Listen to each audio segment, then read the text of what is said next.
할렐루야. 하나님의 은혜가 오늘도 넘치시기를 주님의 이름으로 축원드립니다. 우리 말씀의 제목 같이 한번 읽어볼까요? 시작. 내 계산기를 끄면 하나님이 일하심이 보인다. 내 계산기를 끄면 하나님이 일하심이 보인다. 아주 중요한 찰나예요. 우리는 이 세상을 살다 보면 내 계산이 먼저이거든요. 근데 이 내 계산을 빨리 끌 수 있는 방법이 무엇인지를 우리는 오늘 말씀을 통해서 생각해 보셔야 돼요. 이건 오토매티컬하게 자동적으로 계산이 먼저 나오거든요. 믿음이 아니고 순종이 아니라 내 계산이 먼저 나오기 때문에 그 계산 때문에 내가 하나님의 말씀을 따라가는 것이 아니라 내 계산과 내 계산에 대한 그 법칙을 따라갈 때가 더 많이 있거든요. 그래서 오늘 우리는 그것을 생각해 보셔야 됩니다. 내 계산을 끄면 하나님이 일하심이 보이기 시작하거든요. 그래서 오늘 말씀 그대로 우리는 그것을 생각해 보셔야 됩니다. 우리가 지난 시간하고 연결되어 있는데요. 지난 시간에 우리는 설교 제목 기억하시지요? 제가 가르쳐 드릴게요. 뭐죠? 브레이크인데 뭐죠? 나에게 브레이크가 걸리는 것도 뭐라고요? 은혜입니다. 브레이크가 안 걸리고 계속 뭐만 있으면 엑셀레이터만 있으면 끝까지 가는 건데, 그래서 지난 시간에 두 사람에 대해서 남유다의 르호보암과 북이스라엘의 여로보암에 대해서 이야기를 했지요. 둘 다 마음의 불편함과 두려움을 가지고 있었어요. 르호보암은 왜냐하면 그 마음속에 이스라엘 백성들을 둘로 나눠줬으니까 빨리 하나로 합쳐야 되겠다라고 생각을 해서 군사들을 모으잖아요. 몇 명요? 18만 명을 모았잖아요. 모아서 전쟁에 나가려고 했는데 갑자기 하나님이 브레이크를 걸었잖아요. 야, 전쟁에 나가지 마라. 너희들의 네가 전쟁하려고 하는 것도 너의 동포고 너의 형제이고 너희들의 자매이기 때문에 전쟁에 나가지 마라라고 하나님이 브레이크를 딱 거는데 르호보암이 그 말씀에 순종하잖아요. 순종을 해서 모았던 18만 명을 다 뿔뿔이 돌아가라고 그렇게 이야기를 했지요. 반대로 북이스라엘의 여로보암은 혹시 여로보암에 대한 지파들이 예루살렘에 올라가서 제사를 지내다가 그들의 마음이 변하여 혹이나 다시 르호보암 쪽으로 남유다 쪽으로 마음이 변하지 않을까라고 하는 그 두려움과 그 마음속에 염려가 생겨서 여로보암이 어떻게 했다고요? 금송아지를 만들었잖아요. 아이고, 너네들 예루살렘으로 올라갈 필요가 없다. 이 금송아지가 누구라고요? 하나님이다 라고 이렇게 이야기를 해서 아주 속이는 작업까지 이 여로보암이 이야기하는 장면까지. 그래서 여로보암은 브레이크가 없이 계속해서 엑셀레이터만 밟고 가다 보니까 결국은 빗달길로 내려가서 정말 생각하지도 않은 부분까지 가게 되는 것을 우리가 지난 시간까지 살펴보았습니다. 제가 왜 이런 이야기를 하냐 하면 여로보암의 이야기를 좀 더 해보려고 이야기를 하는 겁니다. 그래서 오늘 본문에도 보면 북이스라엘의 여로보암의 왕이 나옵니다. 그는 하나님의 뜻을 버리고 제멋대로 금송아지를 만들어서 제단을 만들어서 그가 직접 제사를 지내는 장면부터 시작되는 것을 우리는 알게 됩니다. 그때 유대 땅에서 온 하나님의 사람, 그러니까 보니까 이 선지자라고 되어 있는데 이 선지자의 이름이 누구라고 그렇게 이야기를 하지는 않았습니다.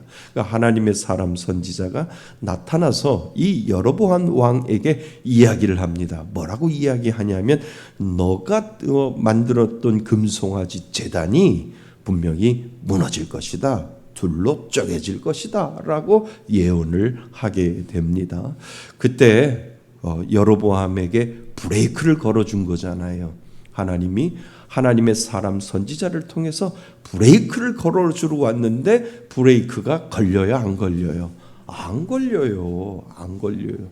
안 걸려서 이 분노한 여로보암이 손을 펴서 뭐라고 이야기하냐 하면 4절 말씀의 중간에 보면 되어 있습니다. 손을 펴며 그를 뭐 하라고요? 저놈 잡아라! 그랬던 거예요. 여로보암이. 아니 네가 뭔데 내가 만든 하나님의 금송아지 그 제단이 무너지고 둘로 쪼개진다고 이야기하느냐? 저놈 잡아라! 라고 손을 펼치는 그 순간 그 손이 어떻게 됐다고요? 말라 굳어가지고 말라버리는 그러한 놀라운 이적이 보여지는 것이 오늘 본문에 나오는 거죠. 깜짝 놀란 왕은 갑자기 자기 손을 펼쳤는데 손이 굳어가지고 말라가는 자기 손을 보면서 이 여로보암 왕은 깜짝 놀랐던 거예요. 아이쿠라고 생각을 해서 갑자기 그 왕이 태도를 바꾸는 장면이 오늘 본문에 나옵니다. 그래서 선지자에게 하나님의 이름을 알려주지 아니하는 그 하나님의 선지자에게 손을 고쳐달라고 다시 애고를 하고 있는 장면이 오늘 나오지요. 그때 선지자의 기도로 손이 다시 회복되는 장면을 보게 됩니다. 그러면 그 정도면 브레이크를 걸었잖아요. 아이고 내가 하나님을 금송아지로 바꿔버려가지고 내가 잘못했습니다 라고 돌아서면 되는데 이건 다시 이 여로보암 왕이 이 하나님의 사람 선지자에게 이야기를 합니다. 뭐라고 이야기하냐면 우리 집에 와서 같이 먹고 넣읍시다 라고 이렇게 작업을 하고 있는 장면을 우리는 보게 되는 겁니다. 자, 오늘 본문에서 우리가 눈여겨보아야 할 사람은 여로보암이 아니라 이름 없는 무명의 선지자를 우리는 살펴보셔야 돼요. 그러니까 무명의 선지자가 어떻게 행동을 하고 있는지를 우리는 살펴보셔야 되죠. 근데 이 선지자는 멋있게 근사하게 일을 처리하잖아요. 뭐라고 이야기합니까? 하나님이 나에게 말씀하셨습니다. 떡도 먹지 말고 물도 마시지 말고 그리고 그 집에 들어가서 아무것도 하지 말고 그리고 왔던 길로 되돌아가라고 하나님이 저에게 명령했습니다 라고 해서 저는 그 하나님의 말씀에 순종하겠습니다 라고 이야기를 하는 거죠. 그때 여로보암이 내가 너에게 집의 절반까지도 주겠다라고 이야기할 때 이 무명의 선지자는 집의 절반을 줘도요 저는 하나님이 말씀하신 대로 먹지도 말고 마시지도 말고 들어가지도 말라라고 했기 때문에 저는 저의 갈 길을 갈 겁니다 라고 하면서 여로보암의 초청에 응하지 아니하는 무명의 선지자가 오늘 본문에 나오지요. 그러니까 이 선지자는 왕의 절반의 재산을 주겠다는 유혹에도 그 말씀에 순종하지 아니하고 다른 길로 묵묵히 자기의 길을 가고 있는 것을 우리는 보게 됩니다. 우리는 무명 선지자를 보면서 이런 생각을 한번 할 수 있잖아요. 왕이 재산의 절반을 준다는데도 그거를 거절해? 여러분들은 거절할까요? 거절 안 할 것 같은데요. 아니 일단은 바꿔보자라고 생각을 하지 않을까. 나 같은 사람은 절대 저렇게 하나님의 말씀에 순종하지 않을 것. 일단은 받고 그리고 좀 쓸 대로 좀 쓰고 하나님 앞에 회개하면 되지. 누구나 다 그렇게 생각을 한다는 거지요.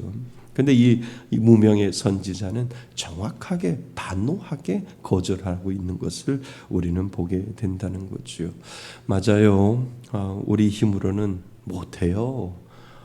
대통령이 와서 여러분들에게 금일봉을 준다고. 근데 이거 받으면 안 된다라고 생각을 하는데 여러분들 안 받을 사람이 있겠어요? 다 받아요. 받을 수밖에 없어요. 우리는 그렇게 연약한 존재예요. 그것이 부정한 것이라 할지라도 혹 그것이 잘못된 것이라 할지라도 견물생심이라고 돈 주는데 안 받을 사람이 어디 있냐라고 하는 거죠. 그래요. 우리는 우리 힘으로는 이거 할 수 없어요. 하지만 하나님은 우리에게 내 힘으로 이 악물고 그것을 버텨라라고, 그것을 하지 말라라고 하나님이 그러시지 않는다는 거지요. 우리가 발견하는 복음의 은혜가 무엇이냐 하면, 나는 못해도 내 안에 계신 하나님이 그것을 거절할 수 있는 능력을 믿는 사람들에게 주셨다라고 하는 거예요.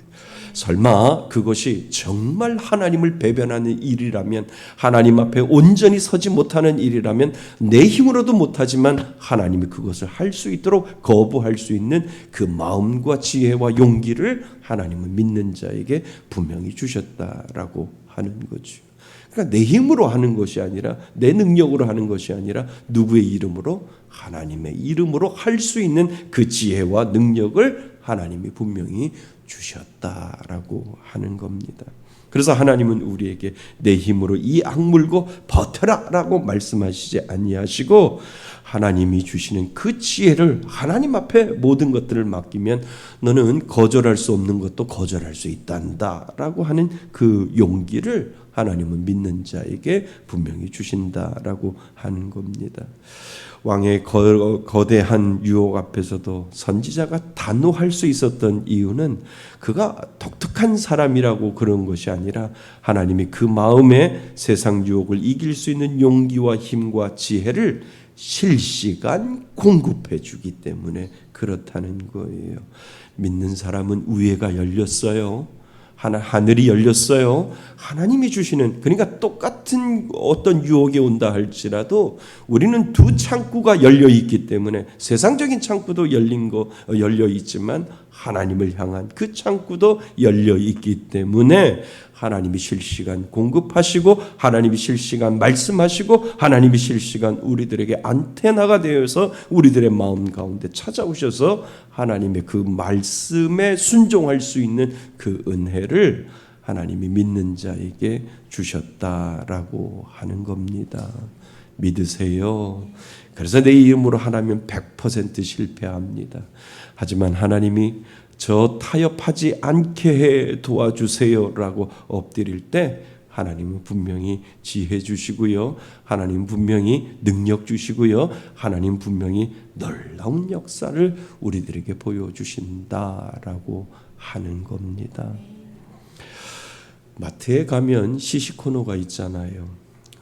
신기하게 입에 넣고 씹는 순간부터 마음이 좀 불편하지 않나요? 저는 불편한 것 같은데 여러분들은 어떠세요? 이거 안 사면 저 아줌마가 시식하고 저걸 들고 가야 되는데 저 아주머니가 뭐라고 욕하지 않을까, 이런 생각도 하고, 또 이 아주머니가 나만 쳐다보고 있는데 시식해놓고 그냥 가면 뒤통수에다 대고 뭐라 그러지 않을까, 이런 생각을 하게 되잖아요. 그래서 결국 계획에도 없는 물건을 카트에다가 담을 때가 있잖아요. 세상 유혹이 다 이렇단 말이에요. 세상 유혹이 이렇게 온다는 거예요. 마치 시식을 한 점을 했을 때 이 시식한 것을 먹는 순간 이것만은 괜찮겠지라고 생각하지만, 마음의 부담이 우리들 가운데 다가와서 이것을 통해서 하나님 앞에 우리가 죄의 길로 들어갈 수 있음을 가르쳐주고 있다는 거예요. 이 세상에는요, 완전한 사람 없어요. 이 세상에는요, 그래서 완전한 사람이 없는데 사람들은 사람을 믿잖아요. 그리고 사람은 사람을대로 믿고, 사람 때문에 상처받고, 사람 때문에 우리가 또 실족하고 실망하지 않나요? 그러니까 사람은 완전한 것이 없어요. 욕심 때문에 누구나 다 넘어질 수 있어요. 그러나 하나님은요, 믿는 사람들에게는 하나님의 독특한 지혜를 주셨다는 것 잊지 마시기를 바랍니다. 그래서 내 계산을 빼버려야 돼요. 내 계산을 빼면 하나님의 일하심이 보인다는 거예요. 자꾸 내가 계산하고 자꾸 내가 이것을 어떻게 하려고 하다 보면 내 계산에 내가 빠지기 때문에 결국은 하나님을 바라보지 못하게 된다라고 하는 거죠. 그러니까 이 무명의 선지자는 세상의 시식 앞에서 단호하게 손으로 거절하고 있는 것을 우리들에게 보여준다는 거지요. 사랑하는 성도 여러분, 세상의 모든 것보다 하나님의 말씀이 우선입니다. 하나님의 말씀에 순종하는 것이 우선입니다. 그때 하나님의 일하심이 보인다는 거예요. 그때 하나님이 놀라운 역사를 우리들에게 보여주신다는 거예요. 이것을 믿고 가는 사람들이 바로 신앙인이다라고 하는 것을 우리는 보게 된다라고 하는 거죠. 이번 주에 책을 읽으면서 이런 글을 읽어봤습니다. 말 잘하는 사람의 특징이 있대요. 말 잘하는 사람, 아주 조리 있게 말 잘하는 사람의 특징이 있는데, 이 특징이 뭐냐면 항상 말을 할 때 결론을 먼저 이야기를 한대요. 근데 이게 너무 의미가 있는 거예요. 말 잘하는 사람의 특징은 결론을 먼저 이야기한다는 거예요. 그러니까 어떠한 이야기, 당신의 의견은 어떻습니까? 라고 할 때 제 의견은 이렇습니다 라고 결론을 먼저 이야기한다는 거예요. 당신은 이걸 옳다고 생각합니까? 그러면 쭉 설명을 하고 그래서 옳습니다 라고 이야기하는 것이 아니라 아니요, 옳지 않습니다 라고 결론을 먼저 이야기를 한다는 거예요. 근데 이게 우리의 믿음의 법칙에도 적용될 필요가 있다는 거예요. 우리가 말을 할 때요, 아닌 건 아니다라고 바로 이야기를 하셔야 돼요. 맞은 건 맞다라고 이야기를 하셔야 돼요. 근데 결론을 먼저 이야기를 하고, 그리고 그 결론에 대한 이유를 이야기하고, 그리고 나서 거기에 대한 예를 들어 이렇습니다. 그리고 나서 마지막 결론을 한 번 더 내려주는 것, 그 사람이 말 잘하는 사람이래요. 근데 이게 일리가 있는 것은 무엇이냐 하면, 아니요 라고 단호하게 말할 때 흔들림이 없다는 거예요. 내 계산이 빠질 때 하나님의 지혜가, 그때 하나님의 지혜를 주신다는 거예요. 그러니까 우리가 계산하다 보면, 이런 계산 저런 계산 하다 보면 결국은 하나님이 빠질 때가 있거든요. 그런데 믿음의 사람들은 예면 예, 아니면 아니요 라고 바로 이야기를 하고, 그리고 나서 그거에 대한 충분한 이유와 그리고 충분한 예와, 그리고 나서 다시 한번 아니요에 대한 그것을 이야기할 때 계산이 빠진다는 거예요. 우리들의 계산이. 내가 아니요, 내가 예라고 이야기할 때 하나님이 주시는 지혜가 분명히 거기에 있다라고 하는 거죠. 사랑하는 성도 여러분, 우리는 계산보다 더 앞선 것이 하나님의 말씀입니다.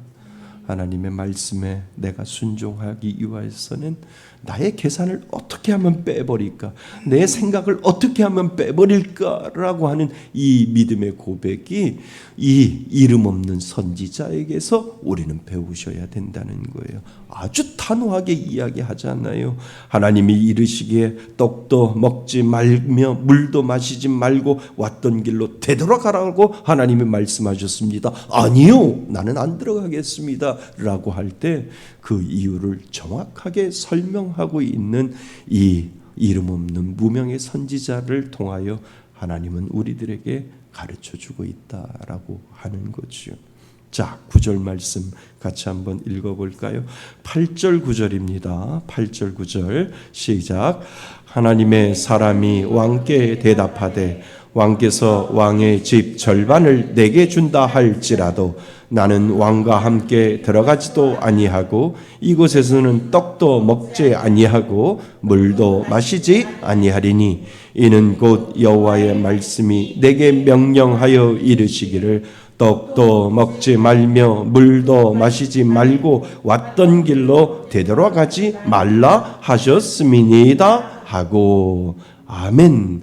왜 8절하고 9절이 똑같은 이야기를 똑같이 이야기했을까요? 그 말씀 그대로 순종하고 있는 이름 없는 이 선지자를 우리는 보게 된다는 거예요. 9절 말씀이 먼저겠지요. 하나님이 이 선지자에게 너는 들어가지도 말고 떡도 먹지도 말고 물도 마시지 말고 왔던 길로 돌아가라라고 이야기할 때 그 여로보암이 똑같이 이야기할 때 아니요, 라고 이야기하면서 하나님이 나에게 말씀하시기를 집의 절반을 준다 해도 나는 받지 않고 나는 하나님 왕과 함께 들어가지도 아니하고 그곳에서 떡도 먹지 아니하고 물도 마시지 아니하겠습니다 라고 하는 이 계산의 법칙을 빼버리고 하나님의 말씀에 순종할 수 있는 그 마음의 고백을 우리는 8절 9절을 통해서 동시에 알게 된다라고 하는 거지요. 우리는 우리의 계산보다 하나님의 말씀에 순종하는 것이 먼저임을 다시 한번 배우게 됩니다. 하나님의 말씀이 비록 그 길이 우리 앞에 보이지 않는다 할지라도 하나님의 말씀이 먼저이고 죄악된 길을 가지 아니하고 죄의 길에 서지 아니할 때 하나님이 분명히 옳은 길로 인도하시고 우리가 생상하지도 못하는 놀라운 축복의 은혜를 하나님이 분명히 내려주실 줄 믿습니다 라고 하는 이 믿음의 고백을 가지고 우리는 나가게 된다는 거죠. 이것이 믿는 사람들이 가야 할 길인 줄 믿습니다. 그래서 정직해야 되는 거예요. 그래서 하나님 앞에 온전히 서 나가야 된다는 거예요. 그래서 믿음의 길로 갔을 때 하나님이 주시는 귀한 은혜를 우리는 받게 된다라고 하는 거죠. 우리 교회가 그런 교회가 되기를 바랍니다. 지금껏 잘 왔어요. 그죠? 우리가 그 결과도 또 부산은행을 통해서 우리가 얻었잖아요. 하나님을 바라보고 온전히 할 때 매번 월세 임대교회에서 살다가 이제 주인교회가 되어서 이 건물을 사게 되고 하는 이 모든 것도 다 하나님이 주시는 귀한 은혜다라고 하는 것, 정말 계산을 빼고 하나님이 온전히 내 앞에 나아갈 수 있는 귀한 은혜를 주신 것, 그것은 은혜 중에 은혜다라고 하는 겁니다. 여기 조미선 집사님 있지만 우리 오윤석 집사님하고 부산에 놀러 갔을 때 부산은행이 그렇게 보이더래요.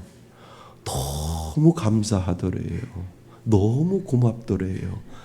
서울에는 부산은행 찾아보기 힘들지만 부산에 갔더니 간판들이 부산은행이 있는데 고맙습니다. 고맙습니다. 사진까지 찍어서 저한테 보내주었더라고요.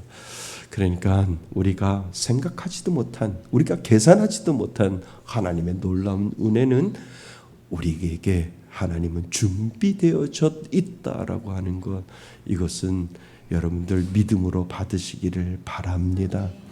우리들의 계산은 한이 없는 것이 아니라 한계가 있지만 하나님의 계산은 한계가 없잖아요. 우리가 상상할 수도 없고 우리가 계산할 수도 없는 그 은혜를 하나님은 분명히 가지고 계셨다라고 하는 것, 오늘 우리들에게 보여주신다라고 하는 겁니다. 그 은혜로 정말 내 계산 하나님 빠지고 하나님이 먼저, 하나님의 말씀이 먼저요, 하나님 앞에 순종하는 것이 먼저임을 저는 오늘도 믿고 그 길을 묵묵히 걸어가겠습니다. 이 믿음의 고백을 하나님 앞에 올려드릴 수 있기를 바랍니다. 그 길 위에 분명히 하나님이 놀라운 축복을 저와 여러분들에게, 여러분들의 가정에게, 여러분들의 사업장과 일터 위에 하나님께서 분명히 준비해 놓으신 줄 믿습니다. 그 은혜로 살아가시는 저와 여러분이 되시기를 주님의 이름으로 축원드립니다. 아멘. 오늘 주신 말씀을 가지고 우리 잠시 기도할까요? 그래요. 내 계산기를 끄면 하나님이 일하심이 보이는 것처럼 하나님, 세상의 어떠한 건물생심보다도 하나님의 말씀이 더 먼저이고 그 말씀대로 오늘도 그대로 따라가며 순종하며 살겠습니다. 분명히 하나님이 놀라운 은혜 보여주실 줄 믿습니다. 오늘 주신 말씀을 가지고 우리 잠시 하나님 앞에 기도합니다.